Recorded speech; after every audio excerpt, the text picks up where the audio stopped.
இந்த ஆடிக்கு நம்ம சென்னை சில்க்ஸ்ல up to 50% off combo offer, uniform sari collections எல்லாம் சேர்ந்து சேவிங்ஸும் பிளாஸ்ட், கலெக்ஷன்ஸும் பிளாஸ்ட்.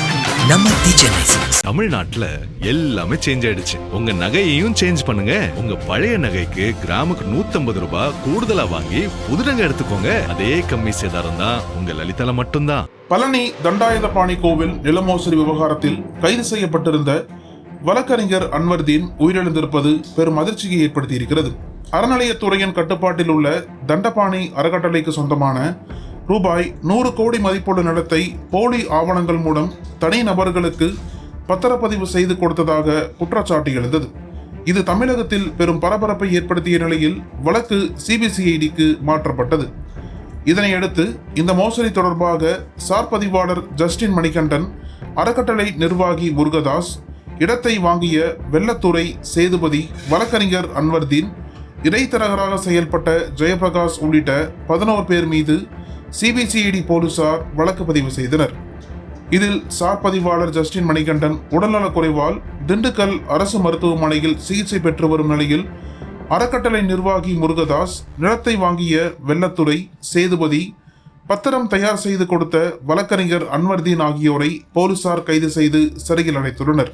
இந்த நிலையில் கைது செய்யப்பட்ட அன்வர்தீன் உள்ளிட்ட 4 பேரிடம் விசாரணை நடத்த வேண்டும் என்று சிபிசிஐடி போலீசார் காவலில் எடுத்து விசாரணை நடத்தினர். 7ஆம் தேதி மாலையுடன் 3 நாட்கள் போலீஸ் காவல் முடிந்த நிலையில் அன்வர்தீன் உட்பட 4 பேருக்கும் மதுரை மருத்துவமனையில் உடல்நல பரிசோதனை நடத்தப்பட்டதாக கூறப்படுகிறது. அதன் பிறகு மாலை 6 மணிக்கு மேல் அவர்களை போலீசார் மதுரை சிறையில் மீண்டும் அடைத்துள்ளனர்.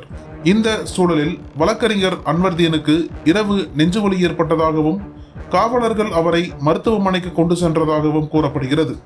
அங்கு அவரை பரிசோதித்த மருத்துவர்கள் அன்வர்தீன் ஏற்கனவே உயிரிழந்து விட்டதாக தெரிவித்துள்ளனர். இதையடுத்து அவரது உடல் பிரேத பரிசோதனைக்காக மதுரை ராஜாஜி அரசு மருத்துவமனைக்கு கொண்டு செல்லப்பட்டது. நீதிமன்ற காவலில் இருந்த கைதியின் உயிரிழப்பு தொடர்பாக மதுரை 1வது விரைவு நீதிபதி ராஜபிரபு மருத்துவமனையில் ஆய்வு மேற்கொண்டார். பழனி நிலமோசடி வழக்கில் வழக்கறிஞர் அன்வர்தீன் தான் பல்வேறு ஆவணங்களை தயார் செய்து கொடுத்ததாக கூறப்படுகிறது. மேலும் பல வருடங்களாக இந்த நிலம் தொடர்பான விவகாரத்தில் அன்வர்தீன் ஈடுபட்டு வந்ததாகவும் சொல்லப்படுகிறது. இந்த நிலையில் தான் அவர் உயிரிழந்திருப்பது பல்வேறு சந்தேகங்களை எழுப்பியிருக்கிறது.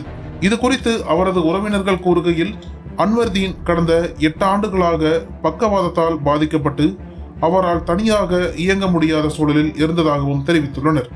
மேலும் இந்த சம்பவம் குறித்து உயர்மட்ட விசாரணை வேண்டும் என்று கோரிக்கை விடுத்துள்ள அவர்கள், அன்வர்தீன் நெஞ்சுவலியால் மருத்துவமனையில் அனுமதிக்கப்பட்ட தகவலை தங்களுக்கு தாமதமாக தான் கிடைத்தது என்றும் கூறியுள்ளனர். நக்கீரன் டிவிக்கு சப்ஸ்கிரைப் செய்யுங்கள். உங்கள் ஆதரவே எங்கள் பலம். ஆசிரியர்களுக்கு நண்பனாகவும் மாணவர்களுக்கு ஆசானாகவும் திகழும் தேர்வு வழிகாட்டி. ஒவ்வொரு பாடத்திற்கும் அனுபவமிக்க ஆசிரியர்களின் துல்லியமான தெளிவான விடைகள். CNC இருக்கு, தேர்வு பயம் எதற்கு? இது தீரன் பப்ளிஷிங் ஹவுஸ் விற்பனை வெளியீடு.